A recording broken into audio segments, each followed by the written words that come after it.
Five. All right, ladies and gentlemen, welcome. This is the Capital City Ember Tour. This is the Tour Talk Trophy and Award Ceremony segment featuring the results and discussion to our champions and prize winners from our tournament, the Amateur, at Springfield Country Club that was held on Sunday, July 11th, 2021. My name is Jacob Bridges, director, once again. Got some folks in attendance, and we'll kind of go right into some formalities as to what we're going to discuss. So, on with that, our review for the event. We had a total of 77 players. Prize and award amount. Oh, it's transitioning. A prize and award amount, approximately $4,100 plus. And that includes all skin games, trophy and award, and skins. So overall, 4,100 plus. We had three medalists, co-medalists rather, par 73. So three guys posted a 72 1 under par, and they were Terry Desmond and Mike Bauman out of our Nicholas flight. Both of them gentlemen headed on to an on-course playoff.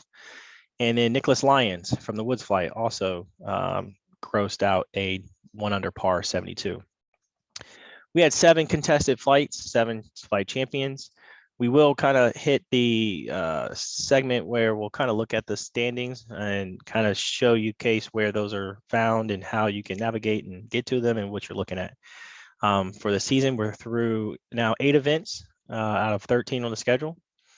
Total of 47 reward members participated in the Springfield Country Club event, banking a total of $705. In all, to date, $4,300 will be returned to our reward members at the conclusion of our tour championship.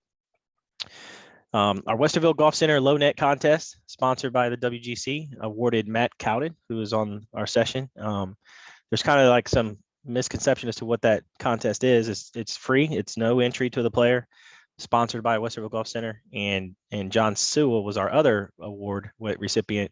It simply awards the lowest net player who finished unplaced in their flight, meaning you're like the bubble boy in poker. You almost made the money, but you're the first loser.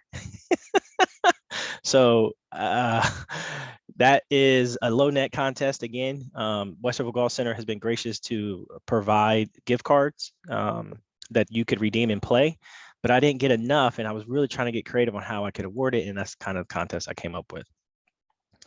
Next one here, you won't hear me repeat it, but Facebook is our choice of social media. I encourage and ask you recommend, review, follow, tag, comment, do the things that help those in the public outward facing view as to what our tour looks like, how you enjoyed it.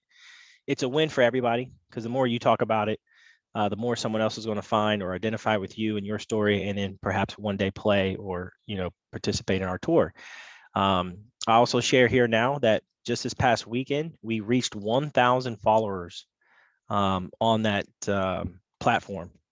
Now that sounds low if you kind of know, like Kim Kardashian has like 300 million followers. Okay, we have 1,000, and in the grand scheme of things, we are a city market local tour with 1,000 followers. In comparison, nationwide tour models only have about 1,500 followers. Okay, and they have about 5,000, 6,000, 7,000 members of their tour. Our tour's local, we have 1,000 followers, and we have about 500 members. So that's pretty grand if you compare it to locals, and I think we achieve the highest numbers of them all. So go to those of you, and again, I put some energy to it, and the energy that I have recently done is provide you a bonus for participation in the social media. So we'll also do the social media bonus drawing, and that's simply any post that you tag, comment, share, or even tag the tour itself on the day of the event up until this virtual ceremony here, you're included and eligible to a drawing that the winner selected will receive a refund of their tournament entry. So we'll go through that. So let's get into some. I was already reached out. We had 7 flight champions. Each of them were not able to attend tonight's session, so this will kind of fly by really quick. I think what's probably interesting and most is we talked to the guys who are here on the call here, and I'll start with our one of our contestants that competed out of the Woods flight, which is for handicaps 4 to 7.9. a guy here who has done a very great in his own life to find the tour. Used to play, I think he'll tell you here, some collegiate golf. Really had an itch for some competitive golf, found the tour, and has been participating with us, and has perhaps, in my opinion, been having a great experience. So, ladies and gentlemen, I'd like to welcome you on the call here, Mr. Matt Cowden. Matt. All right. Hey, thanks, Jacob. Yes, so far so good. One of my buddies, Van Roan, told me about the tour last year. I did last year, but this year presented a little better opportunity to play in. I end up playing in 3 events this year, just to do the fact that I have a family and some small children, so I can't get out to as many events as I'd like to. But I'll take the 3 events I can do this year in the hopes that I can build on that next year and do some more. But like you said, I really did have the itch for the competition. That's what I really missed. I haven't played a whole lot of golf over the past 5 years or so, just raising the kiddos. But getting a chance to play a little bit more golf and focus on it this year has been fantastic. And then, I came out to Medallion for my first event. Didn't play up to my standards at all, but knew I had work to do. So, so I reached out and got some local instruction, trying to fix my game, and I made some serious steps this week to improve on the first showing with my round at Springfield. So, and I hope to do the same thing in future events. I think the last one I'm playing in is at Rattlesnake in August. So, hoping to continue that momentum. But I absolutely love the competition of the tour. All the folks that I've played with have been great, and the tracks so far are just world class tracks that I can't play otherwise. So, just positive experience, and keep up the good work.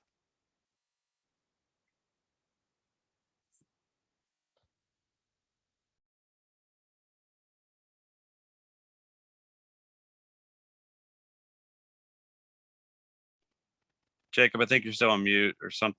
I can't hear anything.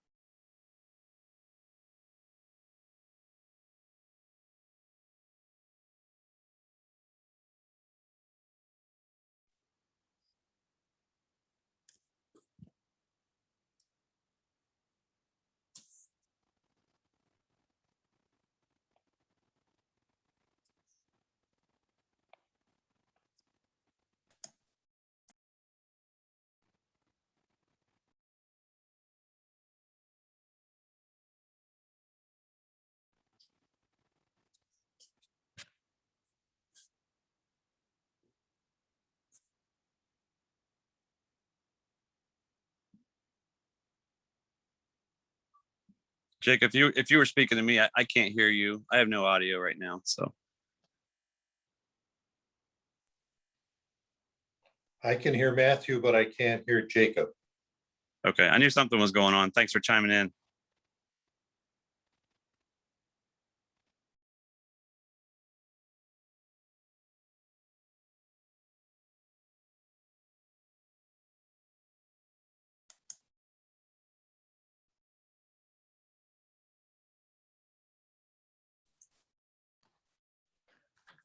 I still can't hear Jacob.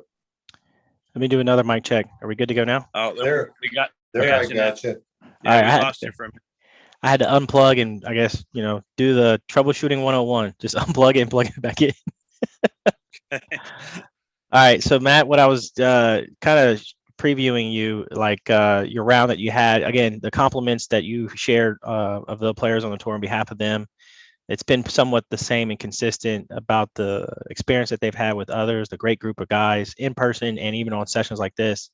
So I'll transition here. Tell us a little bit about your round and what highlights stood out about that day. So, tee to green, pretty solid most of the day.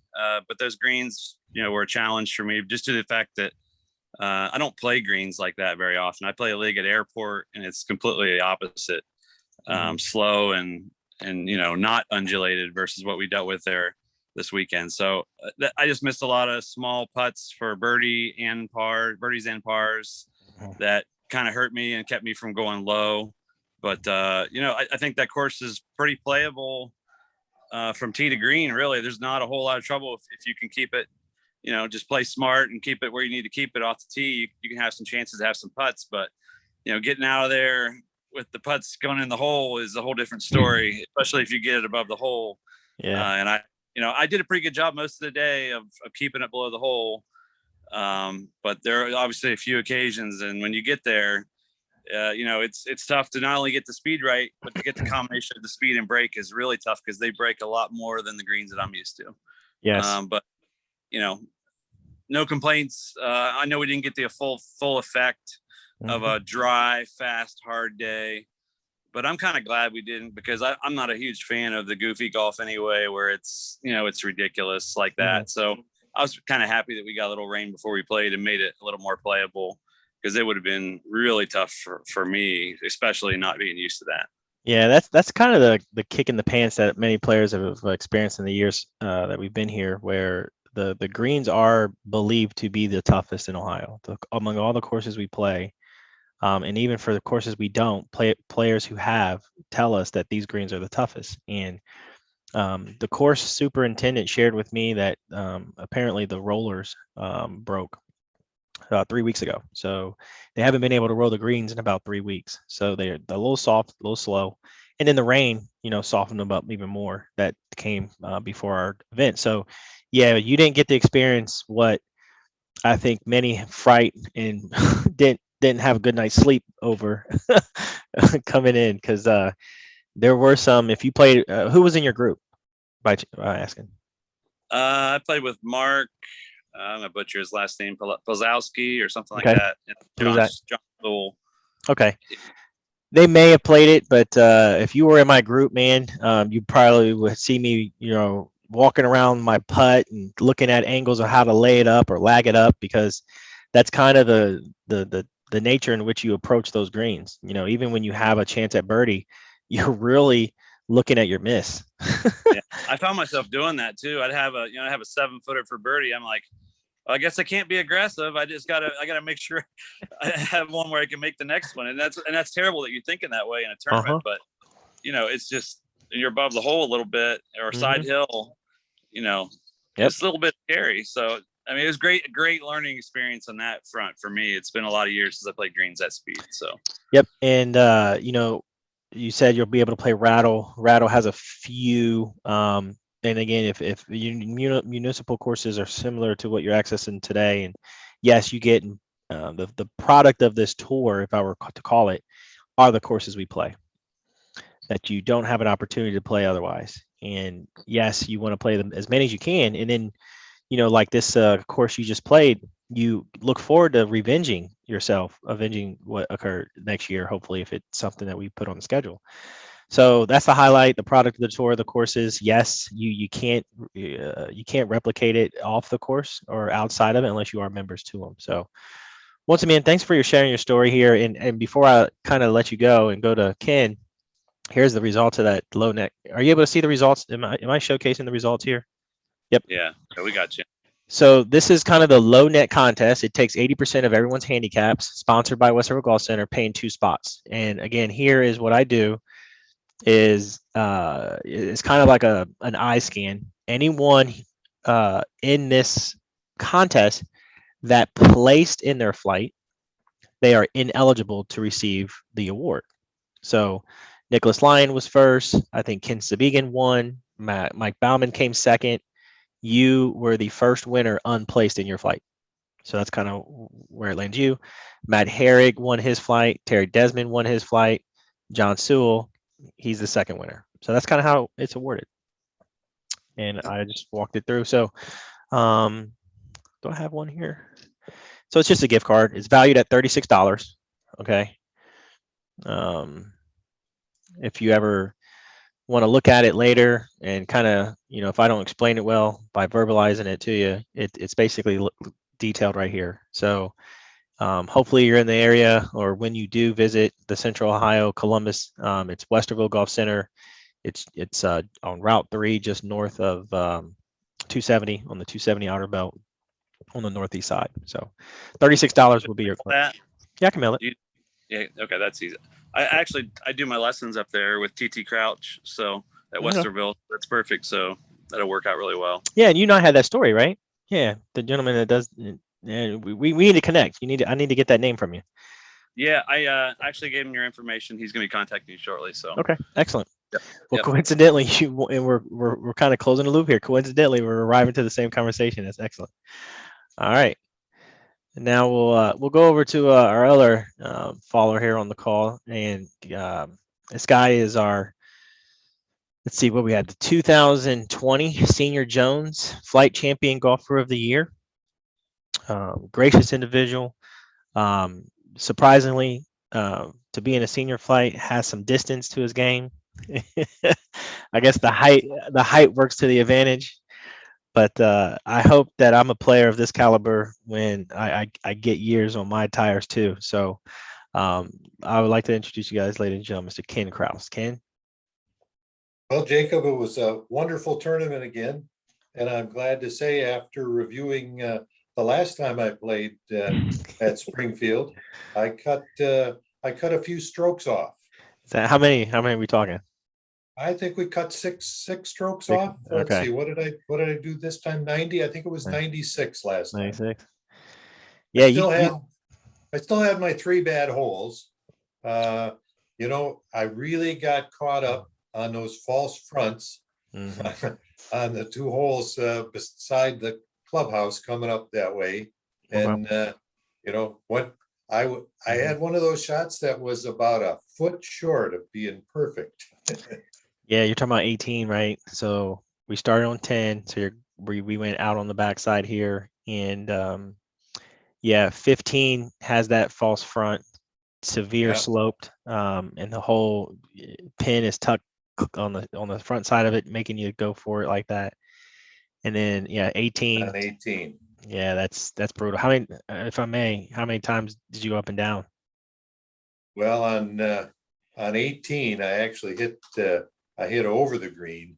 Okay. And then I chipped back, and I was off to the side a little bit, and I thought I was going to be able to keep it on a plane to where it went across the green and stopped. Well, it actually went across the green and turned all the way down to the corner and just kept going. Well, that's some of that goofy golf Matt was talking about. Even though that they were soft and the rollers were broken, they're a little furry, they still had some bite to them.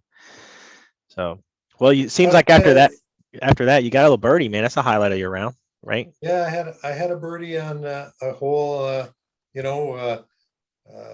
We had that one on hole number 4 where we had an albatross. Yes, in your group. Yep. He wasn't in my group, but that's quite the shot. I took a 7-iron into that green for my second shot, and I should have taken a 6, and I probably would have had a chance to be close too. But that was a great event for him. Absolutely. He kind of is bittersweet because where he finished after that hole, he's a stretch right here where he's 3 under, at least 1 under through 6 on this side. Yeah. And the differential of the margin of loss, I guess, or victory, 5 strokes, and him and his partner Ken, who he carpooled with, they were right neck and neck, right? So yes, they were. He was actually still at the course when I finished my round, and as exciting and thrilled that he did to share the story of how that shot was made, he quickly turned to how bittersweet it was that it didn't net him the win when he had that moment of potentially taking first place. So, but yeah, it was exciting. We haven't had a hole-in-one on our tour since 2016. This is the first time we've ever had an albatross. Yeah, they're probably more rare than a hole-in-one. Yep. So we can always fill in the hole-in-one now. Roger that. All right. Yeah. So who was in your group, Ken? I was playing with Rick Gordon. Okay, and great. he did well. Yep. It's always a favorite to play with Rick and Tony Zender. Yep. Yeah. Tony, welcome back, Tony. This is his first event on the year.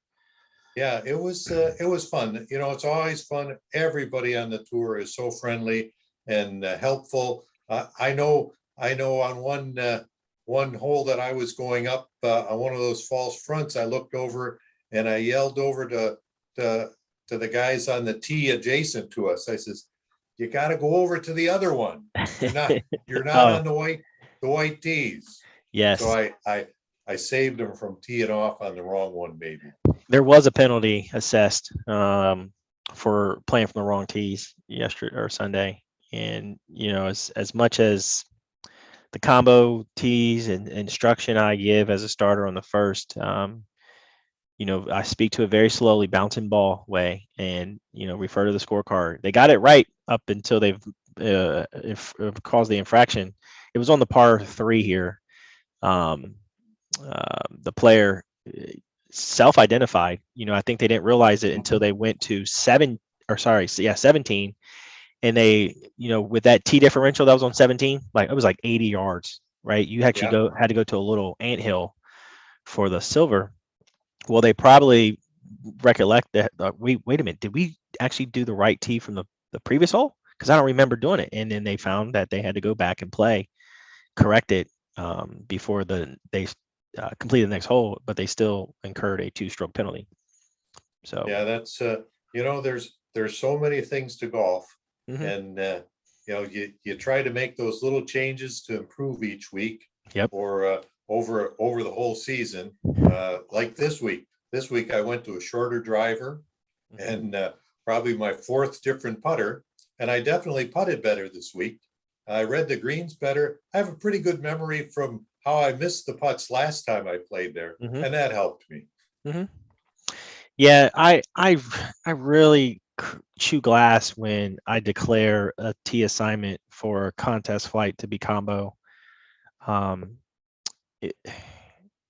because it's something else that you have to pay attention to other than hitting the ball that you can get an infraction for. But yes, less of not doing it. You're either on the short side of a 6,000 yard tournament or a 6,500 yard event, and those are significant for some of those flights. But to do a combo tee, and it requires you to look at the scorecard and every hole. I mean, I even did it once myself where I had to double check. I wasn't taking honors, but I was just going to the tee box first, but failed to recognize what tee I was supposed to play from.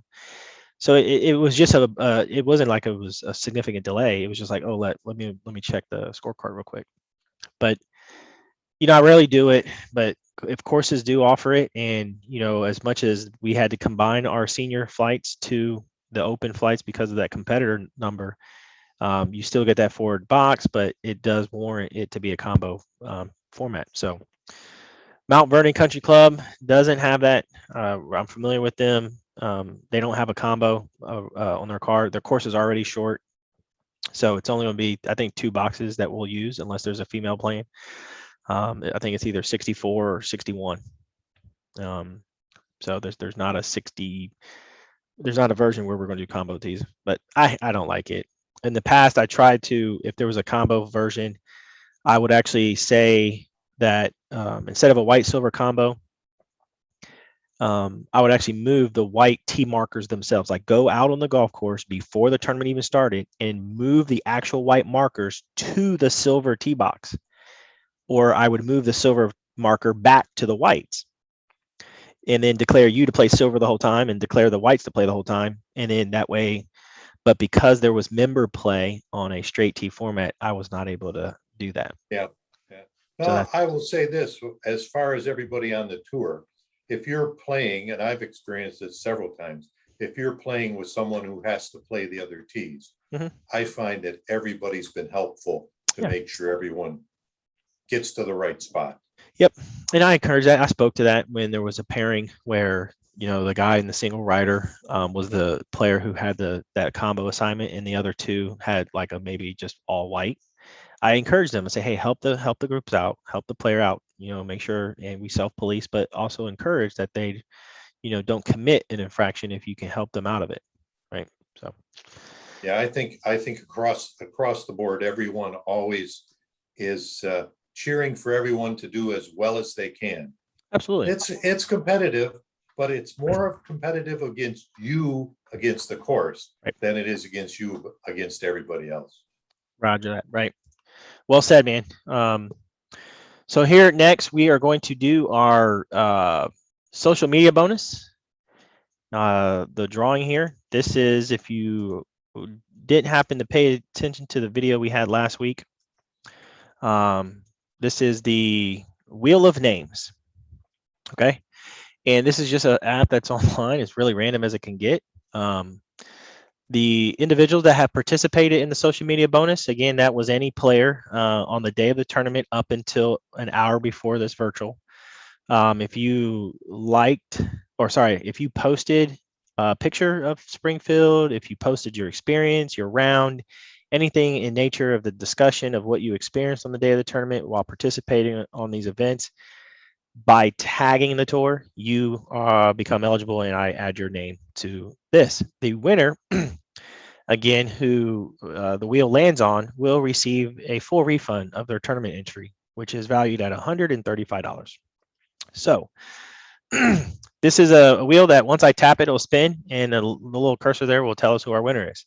So Matt, I kind of randomly did it last time. Once I tapped the spin, it spin. Matt, you tell me when you want me to start this to the wheel, man. Just tell me, say go, and I'll just click it. Okay, do it. Go. Our winner of the social media bonus is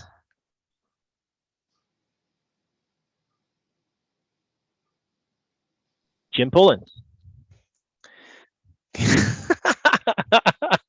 Jim will be delighted to hear. You know, he's kind of been on the bubble of his flight for those who are playing, but I think he will welcome a return of $135 back to him. So congratulations, Jim Pullins. Matt, thank you for participating and helping me do this. All right. So next we go into about the wrap up here. What's ahead? So, you know, this is kind of the part where we are arriving to our next event. It keeps transitioning on me. We're arriving to our next event, which is in approximately 10 days from now. It's our third local major on the season of 4 on the schedule, where the point value for the event is double, according to the Champion Golf of the Year points. It's at Mount Vernon Country Club in Mount Vernon, Ohio, one of more of the exclusive properties on our schedule. It's on Sunday, July 5th. It is a double wave shotgun. Okay. Some have questioned. This is not a 36-hole tournament. It's just a 18-hole tournament, 2 starting times at 8 and 1 at 2. If you have a preference of what wave you like to go off, please let me know. I'll certainly be able to accommodate and place you in that wave. This course is closed for us for the entire day. The course property only has 30 golf carts. Only 30 golf carts. Okay.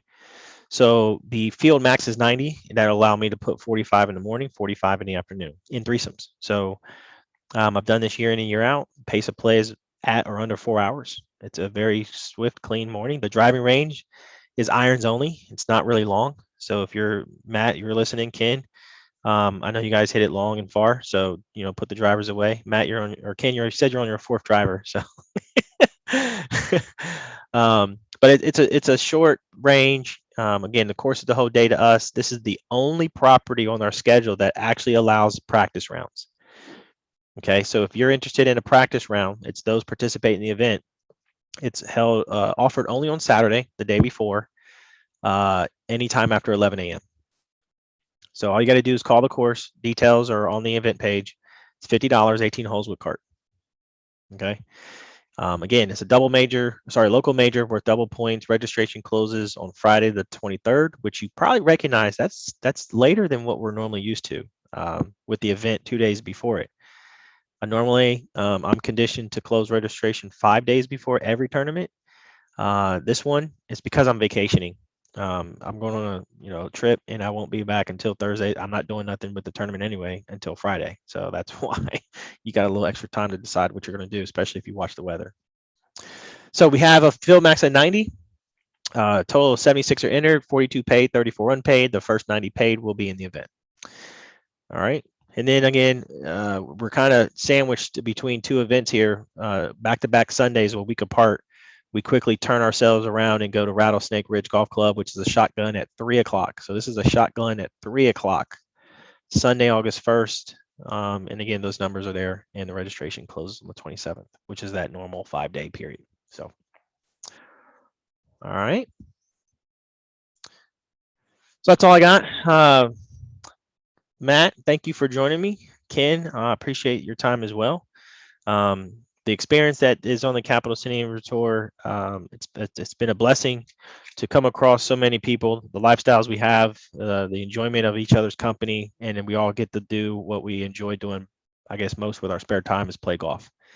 To be in this position to host these events, I'm really proud, humbled, committed to continue to host these events. And I got some things, some ace up my sleeves where we're going to work on some spectacular off season, off tour, some things that I find that I will announce here pretty soon. So I look forward to that, sharing it with you guys. But for now, I'm Jacob Bridges, your director, Capital City Amateur Tour.